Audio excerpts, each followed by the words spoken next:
God is good all the time. 예, 그 봄이 오는 것을 시샘하는 꽃샘추위가 어제까지만 해도 기승을 부렸는데 오늘 보니까 우리 그 김유삼 목사님의 예언이 맞은 것 같습니다. 또 예수님이 선포하신 그 하나님 나라가 이 땅 가운데 시작되었고 또 지금도 확장되고 있음을 우리는 확신할 수 있습니다. 그것을 우리는 어떻게 할 수 있을까요? 또 그것이 어떻게 이루어지는가 알 수 있습니까? 오늘 말씀을 묵상하며 찾았던 한 편의 시를 나누며 한편 함께 생각해 보고자 합니다. 이탈리아 그 작자 미상의 시인이 쓴 희망의 씨를 뿌리는 거야 라는 시입니다.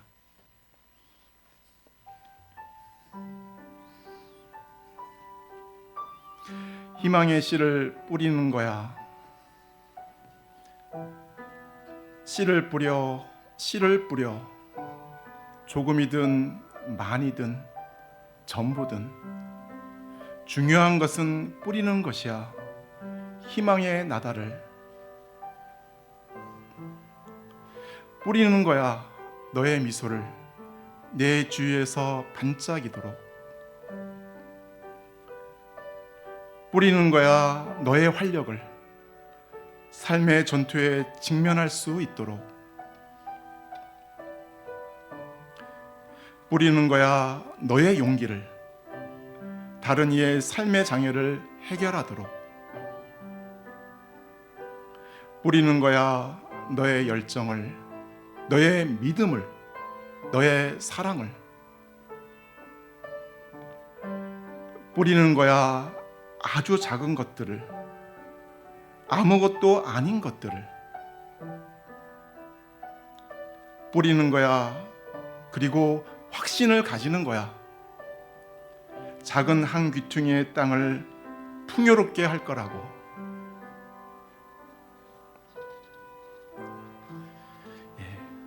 저는 이 시를 보면서 금요일 날 우리 마르코 목사님이 전도할 때 팁 혹시 생각나시는 거 있나요? 이렇게 미소를 지으라고. 뿌리는 거야. 너의 미소를. 열심히 뿌리면 좋겠습니다. 웃으면서 웃는 얼굴에 침 못 뱉으니까. 예수님께서는 이 땅 가운데 하나님 나라를 이루시기 위해 무엇을 뿌리셨습니까? 제 아들을 말씀으로 부르셨고 회당에서 말씀을 가르치셨고 말씀으로 귀신 들린 사람을 온전하게 하셨습니다. 모든 병든 자들을 말씀으로 치유하셨습니다. 그리고 온 갈릴리를 다니시며 말씀의 씨를 뿌리셨습니다. 이 시간 말씀을 통하여 하나님 나라를 이루시기 위해 예수님이 하신 일들을 돌아보며 이 땅에서 예수님을 따르는 우리들이 해야 할 일이 무엇인가 생각하고 이 예수님만을 온전히 따라갈 수 있기를 간절히 기도합니다. 오늘 말씀의 제목은 권위 있는 새 교훈입니다. 요절 말씀은 1장 27절입니다. 같이 읽겠습니다. 시작. 다 놀라 서로 물어 이르되 이는 어찌미냐 권위 있는 새 교훈이로다. 더러운 귀신들에게 명한즉 순종하는도다 하더라. 은혜와 사랑이 충만하신 하나님 아버지, 새학기 마가복음 말씀을 통해 이 땅에 오신 예수님의 삶을 깊이 배우게 하심에 진심으로 감사합니다. 저희들이 예수님의 뒤를 잘 따라가는 예수님의 좋은 제자가 될 수 있기를 간절히 기도합니다. 이 시간 저희는 주의 말씀을 들고 섰습니다. 오직 주님의 말씀과 뜻만이 드러나게 도와주시옵소서. 저희는 감사드렸고 주 예수 그리스도 이름으로 기도드렸습니다. 네. 파트 1. 사람을 낚는 어부를 부르신 예수님. 예수님은 요한이 잡힌 후 갈릴리에 오셔서 하나님의 복음을 전파하기 시작하셨습니다. 때가 찼고 하나님의 나라가 가까이 왔으니 회개하고 복음을 믿으라. 그리고 이 하나님 나라를 건설할 일꾼들을 부르기 시작하였습니다. 16절, 19절을 보십시오. 예수님이 열심히 고기를 잡고 있던 시몬과 안드레뿐 아니라 아버지 옆에서 열심히 그물을 깃고 있던 야고보와 요한을 부르셨습니다. 그런데 얼핏 보면 이들을 부르신 것이 우연히 또 무작위적으로 부르신 것처럼 보입니다. 그러나 그렇지 않습니다. 사실 오늘 본문의 사건이 예수님과의 첫 만남은 아니었습니다. 요한복음 1장에 보면 세례 요한의 증거로 예수님을 따랐던 안드레와 요한은 예수님을 메시아로 만났습니다. 그리고 안드레가 형 베드로에게 형, 우리가 메시아를 만났어 라고 말하며 베드로를 예수님께 데리고 왔습니다. 또 누가복음에 보면 베드로를 제자로 부르시기 전 예수님은 시몬 베드로의 집을 방문하셔서 장모의 열병을 고쳐주셨습니다. 그 후 베드로는 밤새도록 그물을 내렸지만 물고기 한 마리도 잡지 못한 채 빈 그물만 씻고 있을 때 예수님은 깊은 데로 가서 그물을 내려 고기를 잡으라 말씀하셨습니다. 베드로가 예수의 말씀에 순종하여 그물을 내렸을 때 그는 그물이 찢어질 정도로 많은 물고기를 잡게 되었습니다. 그때 베드로는 예수님 앞에 엎드려 주여 나를 떠나소서 나는 죄인으로소이다 고백하였습니다. 이런 일련의 예수님과의 만남을 생각해 보면 예수님의 부르심은 무작위적인 선택이 아니라 인격적인 부르심입니다. 그런데 이런 예수님의 부르심에 어떤 조건이나 기준이 있습니까? 우리의 어떤 능력이나 자질을 보고 부르십니까? 그렇지 않습니다. 예수님은 일방적인 은혜 가운데 우리를 택하시고 우리의 삶의 현장에 찾아오셔서 우리와 인격적인 관계성을 맺으시며 때가 되었을 때 우리를 제자로 주권적으로 부르십니다. 사실 우리의 삶의 현장은 끊임없는 고난과 문제의 연속이 아닙니까? 이런 상황 속에서 예수님은 말씀으로 또 은혜로 찾아오셔서 우리를 향한 당신의 사랑을 깨닫게 하시고 실제적인 문제 속에서 우리를 구원하여 주십니다. 시험의 고난과 취업의 어려움, 또 한계적인 상황 속에서 나를 도우사 하나님의 살아계심을 확신하게 하십니다. 무엇보다 말씀을 통해 죄와 허물로 죽었던 자신을 깨닫게 해주시고 십자가 보혈로 구원하여 주십니다. 그리고 나를 권위 있는 말씀으로 부르십니다. 17절 말씀을 보십시오. 다 함께 읽어보겠습니다. 시작. 예수께서 이르시되 나를 따라오라 내가 너희로 사람을 낚는 어부가 되게 하리라 하시니 예수님은 어부들을 제자로 부르실 때 먼저 나를 따라오라 Come, follow me 라고 명령하십니다. 따라오라에서 따라라는 단어는 뒤로, 뭐뭐 다음에라는 뜻입니다. 즉 예수님의 제자는 예수님을 따라가는 사람입니다. 우리는 어린 시절 부모님을 따라갑니다. 사춘기가 되면 친구를 따라갑니다. 또 대학에 들어오면 선배를 따라갑니다. 유행을 따라가고 돈을 따라가는 사람도 있습니다. 사람들의 인정과 칭찬을 따라가는 사람도 있습니다. 또 그냥 아무런 생각 없이 사람을 따라가는 사람도 있습니다. 그런데 인생을 살아가며 무엇을 따라가는가 하는 것은 매우 중요한 문제입니다. 특히 젊은 시절, 지금은 비슷비슷하게 보이지만 무엇을 따라가는가에 따라 먼 훗날 완전히 다른 사람이 되어 있습니다. 예수님의 제자는 예수님이 가신 길을 따라가는 사람입니다. 예전에는 예수님과 세상을 함께 따라가고 있었다면 이제는 예수님만을 따라가고자 방향을 바꾸는 것입니다. 마치 다니엘이 왕의 진미로 자신을 더럽히지 않고자 결단한 것처럼 예수님을 향해 삶의 분명한 방향을 전환하는 것입니다. 그리고 말씀을 통해 예수님의 인격과 삶을 배우고 말씀의 순종함으로 예수님의 능력을 체험하는 삶입니다. 삶 속에서 예수님의 사랑을 누리고 예수님이 가신 사명인의 길을 가는 것입니다. 삶 속에서 올해 대학에 입학한 2세들 앞에도 많은 유혹들과 고난이 있을 것입니다. 그렇지 않습니까? 우리 임성빈 형제님 고난이 예상되지 않으세요? 많은 유혹들이 있을 것 같아요. 이렇게 그죠? 너무 잘생겨가지고 또 우리 성국이도 또 세훈이도 또 우리 여경이도 또 분명히 많은 또 유혹과 고난이 있으리라 생각이 됩니다. 이 시간 나를 따라오너라 하시는 이 주님의 음성이 분명한 방향이 될 수 있기를 간절히 기도합니다. 예수님은 예수님을 믿는 우리 모두가 예수님만을 따라오기를 원하십니다. 세상을 곁눈질하지 않고 분명한 자세와 방향성을 갖고 오직 예수님만을 따라가는 예수님의 참 제자가 될 수 있기를 간절히 기도합니다. 그런데 예수님은 나를 따라오라 명령만 하시고 우리를 그냥 버려두십니까? 17절 말씀을 다 함께 다시 읽어보겠습니다. 시작. 예수께서 이르시되 나를 따라오라 내가 너희로 사람을 낚는 어부가 되게 하리라 하시니. 제 아들은 예수님의 부르심을 받았을 때 고기 낚는 어부였습니다. 그러나 이제 예수님은 그들을 사람 낚는 어부로 만들어 주시겠다고 약속하십니다. 고기 낚는 어부는 그 대상이 고기이지만 사람 낚는 어부는 그 대상이 사람입니다. 고기 낚는 어부는 고기를 잡아서 먹고자 하지만 사람 낚는 어부는 사람을 잡아서 먹지 않습니다. 먹을까 두려웠죠. 사람 낚는 어부는 죄로 말미암아 병들어 죽어가는 자를 어찌하든지 살려서 하나님께서 쓰실 만한 사람으로 키우는 사람입니다. 고기 낚는 어부는 고기를 삶의 수단으로 삼지만 사람 낚는 어부는 사람을 목적으로 삼습니다. 처음 고기 낚는 어부의 삶은 행복할 수 있습니다. 어느 방송사에서 2017년부터 방영하고 있는 나만 따라와 도시 어부라는 낚시 예능 프로그램이 있는 거 알고 계십니까? 너무 인기가 있어서 지금 시즌 5까지 굉장히 오랫동안 하고 있습니다. 주인공이 누군지 아시죠? 이덕화와 이경구가 이제 대표적으로 있고 중간중간 사람이 바뀌는데 이렇게 저도 어쩌다 한번 보니까 재밌더라고요.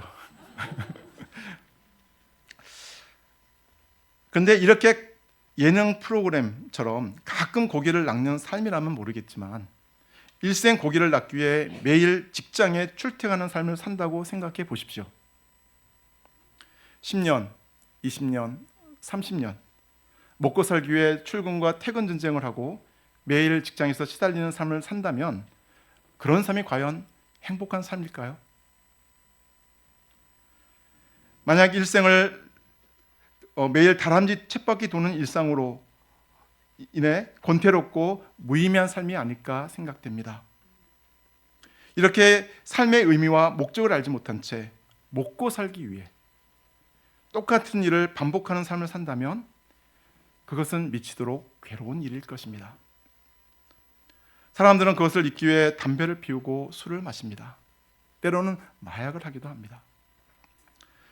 그러나 어쩔 수 없이 이 허무와 절망의 바다에서 그물을 던지며 무기력하게 살아갑니다. 그러나 사람을 낚는 어부의 삶은 그 허무와 절망의 바다에서 죽어가는 사람들을 진리의 말씀으로 살리는 삶입니다. 사람을 살릴 뿐 아니라 죄로 병든 내면을 치료하고 하나님이 쓰실 만한 사람으로 양육하여 하나님의 구원 역사에 귀하게 쓰임받도록 돕는 삶입니다. 저도 예전에 낚시를 좋아하셨던 아버지를 따라가서 고기를 잡을 때 그 짜릿한 손맛을 맛본 적이 있습니다. 그런데 주의 말씀과 사랑으로 한 영혼을 주님께 인도할 때 그 기쁨은 그 어떤 것도 바꿀 수 없는 기쁨과 감격이 있습니다. 천하보다 한 영혼을 귀하게 여기시는 하나님은 한 영혼이 주님께 돌아왔을 때 천국에서 잔치를 한다고 합니다. 누가복음 15장 7절입니다. 다 함께 한번 읽어보겠습니다. 시작. 내가 너에게 이르노니 이와 같이 죄인 한 사람이 회개하면 하늘에서는 회개할 것 없는 의인 99으로 말미암아 기뻐하는 것보다 더하리라. 이렇게 사람을 낚는 어부의 삶은 분명한 삶의 의미와 목적이 있고 영적인 기쁨과 행복이 있는 삶입니다. 이런 삶은 별과 같이 영원토록 빛나는 삶입니다. 그런데 우리는 이런 삶을 살 능력도 자격도 없는 자들입니다. 그러나 갈릴리 어부들에게 소망을 두셨던 예수님은 우리에게도 큰 소망을 두십니다. 그리고 강한 의지를 갖고 그렇게 만들어 주시겠다고 약속하십니다. 내가 너희로 사람을 낚는 어부가 되게 하리라. 사실 제자는 태어나는 것이 아니라 만들어지는 것이라고 합니다. 위대한 조각가의 손에 들어간 돌이 그냥 돌이 아닌 것처럼 창조주 예수님의 손 안에 들어간 어부들도 그냥 어부가 아닙니다. 사람을 낚는 어부입니다. 본문의 제자들이 예수님의 주권적인 부르심과 말씀의 권위에 순종하여 즉시 예수님을 따랐을 때 그들은 예수님의 약속과 소망대로 사람을 낚는 위대한 사명인들이 되었습니다. 초대교회의 지도자가 되어 하나님의 구원 역사에 귀하게 쓰임 받았습니다. 그런데 이런 제자들의 결단은 결코 쉬운 일은 아니었을 것입니다. 예수님을 따르기 위해 배와 그물과 심지어 아버지까지 버려두었기 때문입니다. 그런데 배와 그물과 아버지를 버려두고 따라갔다고 해서 자신의 전 재산을 처분하고 또 아버지와의 관계를 다 끊어버렸다는 뜻은 아닙니다. 이것은 지금까지 자기 중심, 가족 중심의 삶에서 하나님 중심, 사명 중심의 삶으로 바꾸는 것입니다. 이렇게 자기 중심성을 버리고 예수님의 말씀에 순종해서 예수님을 따를 때 예수님은 이 시대에 우리를 선한 목자요 사람 낚는 어부로 빚어주시고 하늘에서 빛나는 별과 같은 인생으로 축복해 주십니다. 우리가 모든 것을 버리고 주를 따랐나이다 고백하는 베드로에게 예수님은 이렇게 말씀하셨습니다. 우리 마가복음 10장 29절 30절 말씀을 다 함께 읽어보겠습니다. 시작.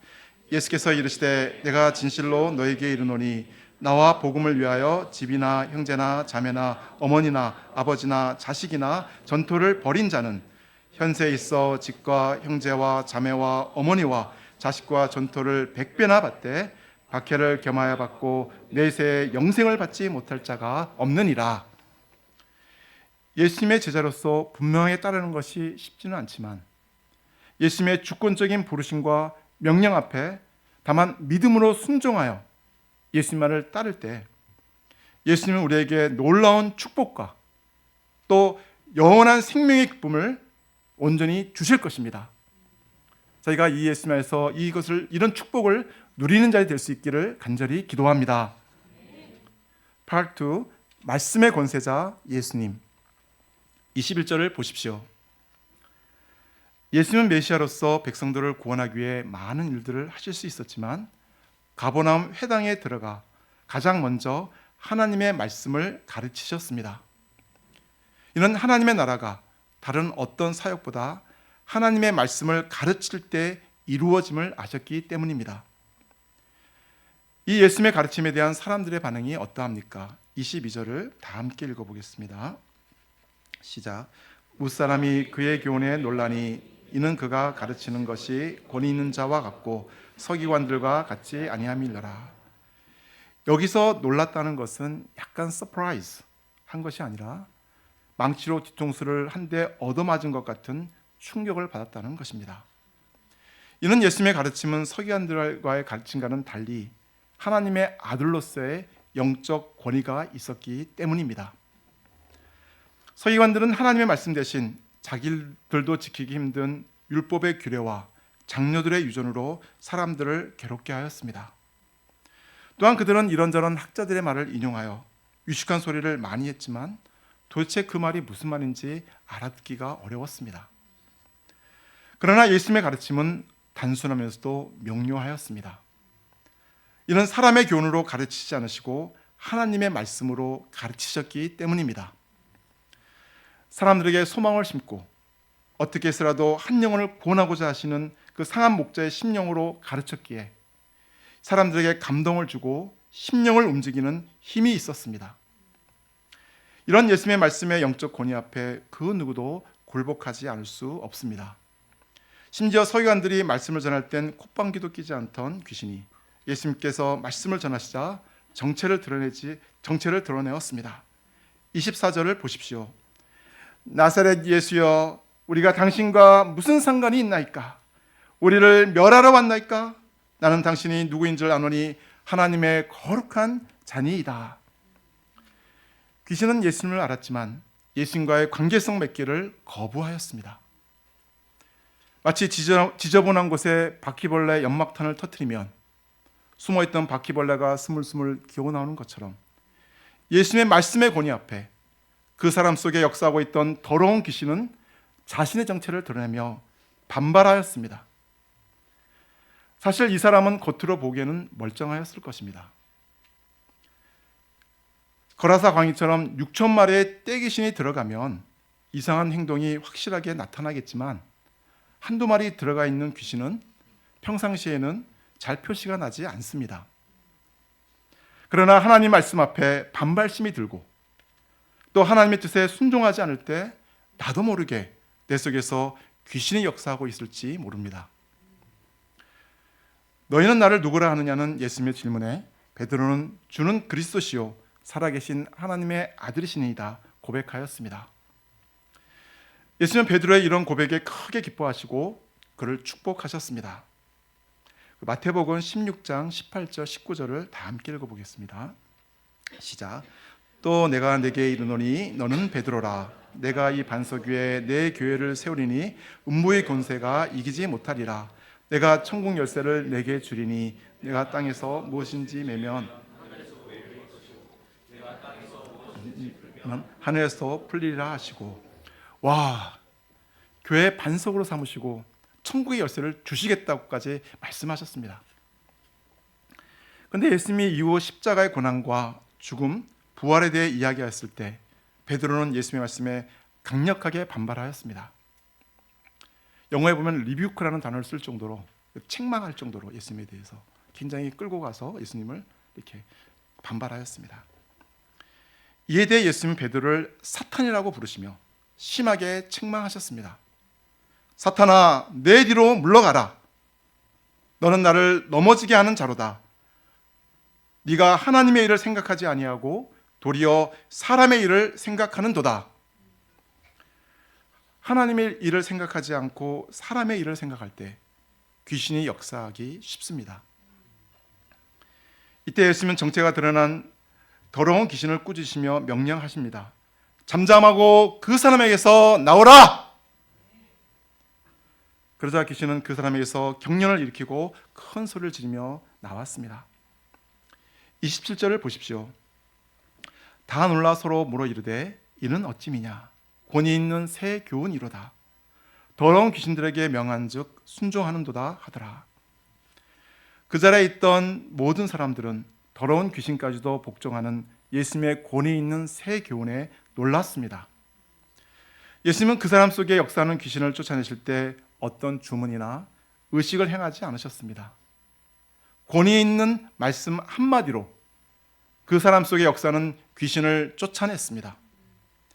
예수님의 권위 있는 새 교훈은 사람들의 가르침과는 본질적으로 다른 새로운 가르침입니다.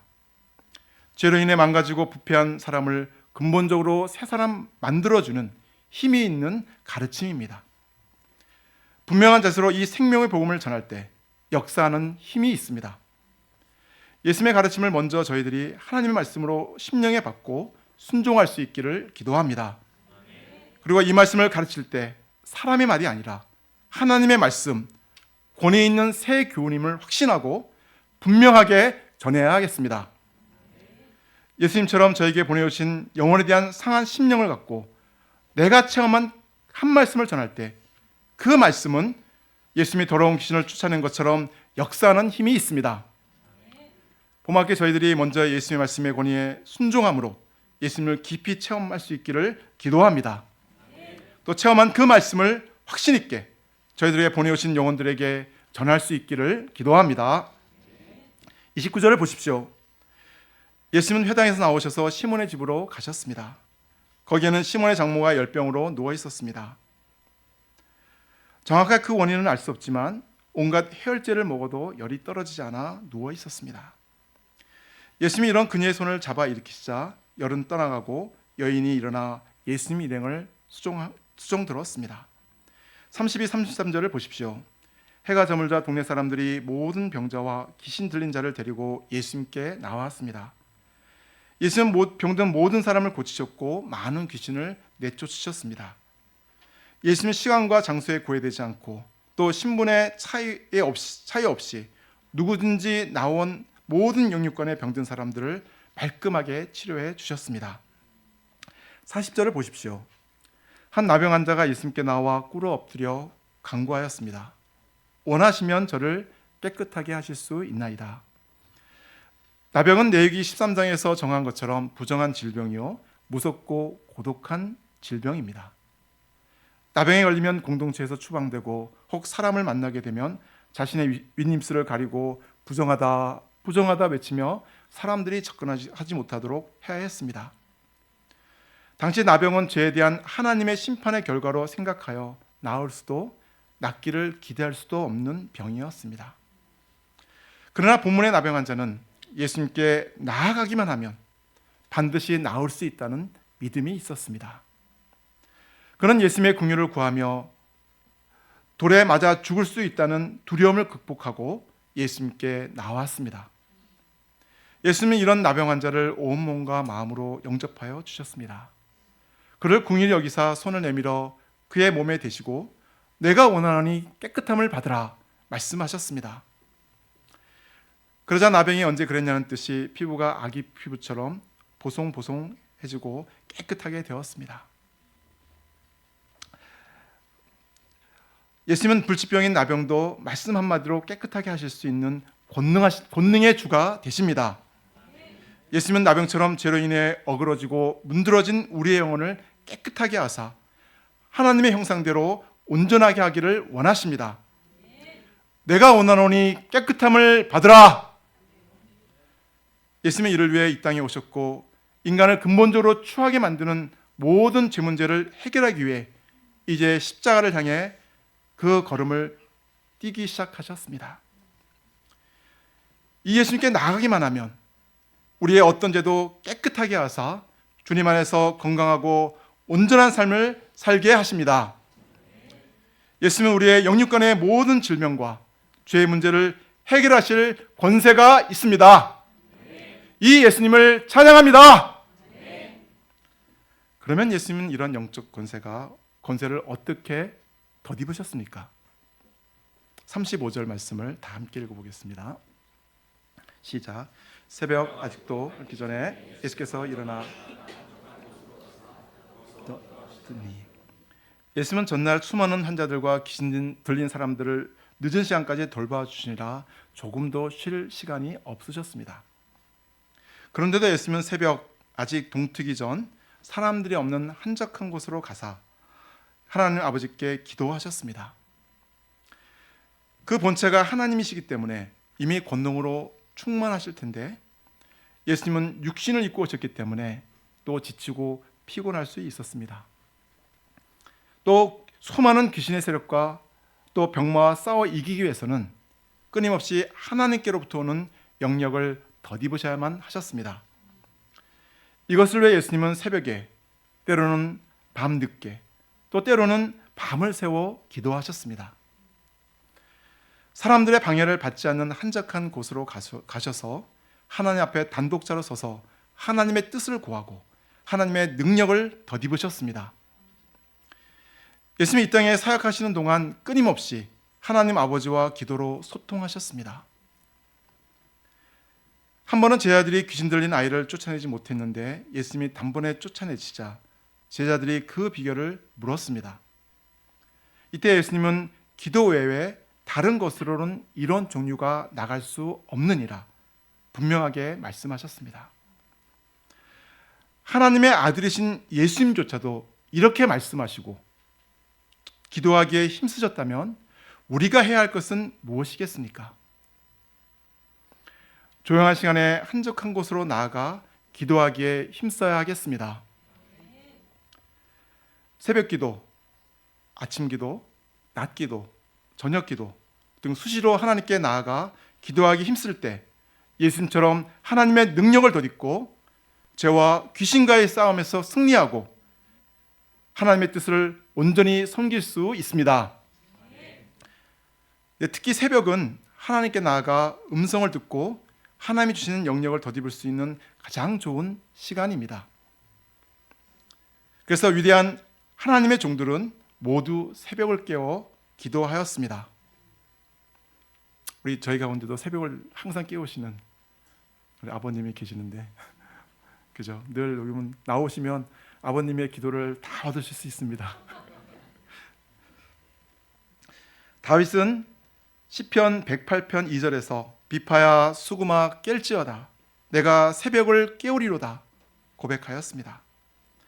또 마틴 루터도 내가 매일 새벽 2시간 이상 기도하지 않으면 그날의 승리는 마귀에게 돌아갈 것이다. 또 나는 하루에 3시간 기도한다. 나는 내가 많은 일로 분주할 때 4시간 기도한다. 왜냐하면 더 많은 일을 더 잘하기 위해서 더 많은 하나님의 은총과 도우심을 구해야 할 필요가 있기 때문이다라고 이야기하였습니다. 기도는 마치 마중물과도 같다는 생각이 듭니다. 혹시 마중물이 무슨 뜻인지 아세요? 조시아 혹시 알죠? 아니 저희 때는 아는 것 같아요. 한 40대 50대는. 근데 이제 아직 우리 청년부의 목자님 다혜 자매님은 아세요? 마중물 잘 모르시죠? 네, 그러실 것 같아서 그냥 마중물 그러면 모를 것 같아요. 잠깐 사진 좀 볼게요. 이게 뭔지 아시죠? 펌프질. 이걸 작두 펌프라고 그러더라고요.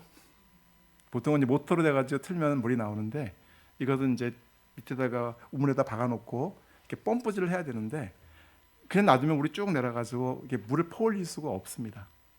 그래서 이 마중물은 더 큰 물을 끌어올리기 위해 먼저 마중을 나가는 물이라는 뜻입니다. 그래서 물 한 바가지를 저 펌프에다 놓고 열심히 펌프질을 하면 이렇게 물이 쫙 올라와서 콱콱콱 이렇게 내가 원하는 만큼의 물을 얻을 수가 있습니다. 하나님은 우리에게 능력과 은혜의 생수를 부어주시기를 원하십니다. 그 생수로 나의 목마른 영혼도 채우고 다른 사람들에게 나눠줄 뿐 아니라 하나님 맡겨준 사명도 힘있게 감당할 수 있기를 원하십니다. 이를 위해서는 반드시 기도의 마중물을 부어야 합니다. 하나님께서는 지난 6개월 연구년 동안 가까운 키스트에 다니며 양들과 낮에도 일대일하고 또 수시로 기도할 수 있는 시간을 허락해 주셨습니다. 근데 이제 내일부터 안산병원에 출근해야 하는데 또 후배 교수가 저처럼 연구년에 들어가고 또 전공의도 없는 상황 속에서 2명의 교수가 모든 일을 해야 하는 상황이 되었습니다. 2시간 걸리는 출근과 퇴근 각각 4시간입니다. 양들과의 일대를 생각하면 정말 시간이 날 수 있을까 한계적인 생각이 듭니다. 그러나 새벽을 깨어 기도하심으로 능력을 덧입으시고 많은 병자들과 귀신 들린 사람들을 섬기신 예수님을 생각할 때 기도를 위해 새벽 시간을 절대적으로 확보해야 함을 깊이 깨닫게 됩니다. 죄인이 새벽을 깨어 기도로 하루를 시작하므로 그 하루가 온전히 주의 능력과 은혜로 살아가는 시간이 될 수 있기를 기도합니다. 또한 하나님께서 저희 모임에 1월 7일부터 여름 수양의 전날까지 하루 5번 기도함으로 1000번의 기도를 하고자 작정한 64명의 기도의 용사들을 세워주셨습니다. 주님께서 작정한 기도의 용사들의 마음을 지켜주셔서 계속 기도하는 가운데 여름 수양의 성령의 역사에 마중물로 귀하게 쓰임받을 수 있기를 기도합니다. 36절, 37절을 보십시오. 제 아들은 예수님이 모든 병자를 고쳐주시고 많은 귀신 들린 사람을 온전하게 하신 사건을 통해 사람들로부터 예수님의 인기가 올라가자 덩달아 신이 났습니다. 늦게 일어난 제자들은 새벽 기도하신 예수님을 눈에 불을 켜고 찾아 나섰습니다. 그리고 모든 사람이 주를 찾나이다 외치며 예수님을 사람들에게 데려가고자 하였습니다. 이에 대한 예수님의 반응이 무엇입니까? 38절, 39절을 다 함께 읽어보겠습니다. 시작. 이르시되 노하리니 내가 이를 위하여 왔노라 하시고 이에 온 갈릴리에 다니시며 그들의 여러 회당에서 전도하시고 또 귀신들을 내쫓으시더라. 예수님 제자들에게 자기를 찾는 사람들이 아닌 다른 가까운 마을들로 가자고 하십니다. 거기서도 전도하시겠다고 하십니다. 그리고 이것을 위해 자신이 이 땅에 왔음을 분명히 하셨습니다. 예수님은 사람들이 이끄는 삶이 아니라 하나님이 주신 목적이 이끄는 삶을 사셨습니다. 내가 이를 위하여 왔노라. That is why I have come. 라고 하는 이런 분명한 분별력과 방향이 어디에서 나온 것입니까? 그것은 바로 새벽을 깨워 기도하셨기 때문입니다. 예수님은 기도를 통해 사람들이나 세상의 요구를 따라 살지 않으시고 당신이 이 땅에 오신 이유와 목적을 향해 계속 전진하실 수 있으셨습니다. 우리가 다른 가까운 마을들로 가자. 거기서도 전도하리니 내가 이를 위하여 왔노라. 예수님은 당신께서 이 땅에 오신 이유, 하나님의 복음을 전하기 위함임을 분명하게 제자들에게 가르쳐 주셨습니다. 저희들은 지난 금요일 3월이 시작하는 첫째 날에 새학기 센터 청소를 하고 맛있는 맘스터치 햄버거를 먹으며 인크레더블, 아주 너무너무 크더라고요. 전 슬라이드 잠깐만 틀어주세요. 이거는 이혁근 목사님이 찍으신 사진인데 아주 각도가 굉장히 좋더라고요. 누가 엉덩이가 큰가 보셨습니까?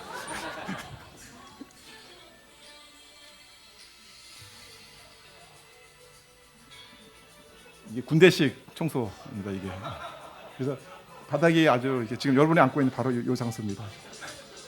깨끗하지 않습니까? 네. 그래서 1년에 한 번 정도는 이렇게 청소를 하면 좋을 것 같아요. 네. 뭐 여러 번 하면 좋겠지만 또 전마르크 목사님을 통해 간결하지만 아주 유용한 전도할 때 처음 말 걸기 팁을 잘 배울 수 있었습니다. 미소, 그죠? 미소 웃도록. 또한 강유회 목사님들과 청년부 그리고 온라인 전도팀인 OGM, 온라인 가스펠 메신저스라고 하는 이제 결성이 됐습니다. 그래서 지금 유기진 목사님을 중심으로 청년부 우리 학생 목사님들이 합심하여서 인스타에 가보시면 굉장히 이렇게 아주 활성화되어 있고 재미있는 영상들이 많이 올라와 있습니다. 그래서 이분들 새학기 전도 방향에 대해 함께 공유하는 시간을 가졌습니다. 그리고 어제 토요일 목자님들과 청년부 학생 목자님들이 기도원의 300용사가 세 갈래로 미디안 진영을 쳐들어가듯 본교와 이공대와 기숙사에 가서 힘써 전도하였습니다. 혹시 사진 받은 거 있나요? 없군요. 예. 아까 조이 자매님이 가지고 있다는 정보가 있었는데 아직 거의 안 오는 것 같습니다. 많은 양들을 만나게 하셨고 또 말씀의 씨를 열심히 뿌렸습니다. 예수님께서 다른 마을로 가서 전도하기 힘쓰셨던 것처럼 올 한 해 꾸준히 캠퍼스와 기숙사 땅을 밟는 가운데 준비된 소원 있는 양을 만나 말씀 공부를 할 수 있기를 간절히 기도합니다. 결론입니다. 사실 저희가 드리는 기도 또 매주 토요일 나가는 전도는 아주 작은 것처럼 보입니다. 또 아무것도 아닌 것처럼 보입니다. 그러나 예수님은 전도하시며 뿌린 말씀을 통해 하나님 나라를 이 땅 가운데 이루어 가셨습니다. 당장에 눈에 보이는 열매가 없는 것처럼 보일지라도 그 뿌린 말씀은 생명력이 있어 뿌리는 우리의 마음에 또 뿌려지는 양들의 마음에 반드시 싹을 내고 열매를 맺을 것입니다. 그래서 처음 소개해드렸던 시의 마지막 장처럼 저희들도 이런 고백을 할 수 있기를 기도합니다. 뿌리는 거야. 그리고 확신을 가지는 거야. 각 씨알은 작은 한 귀퉁이의 땅을 풍요롭게 할 거라고. 제가 기도하겠습니다. 은혜와 사랑이 충만하신 하나님 아버지, 예수님을 통하여 권위 있는 말씀으로 제 아들을 부르시고 또 사람들을 놀라게 하실 뿐 아니라 온갖 질병과 귀신에 들린 인생들을 온전하게 해주셔서 진심으로 감사합니다. 마가복음 말씀을 통해 기도를 통해 영적 권위를 덧입으시고 분명한 방향을 갖고 전도하신 또 예수님처럼 저희도 힘써 봄학기 말씀과 기도에 힘쓸 수 있도록 도와주십시오. 이를 통해 주의 말씀의 능력을 깊이 체험하는 시간이 될 수 있기를 간절히 기도합니다. 저희는 감사드렸고 예수 그리스도 이름으로 기도드렸습니다. 예.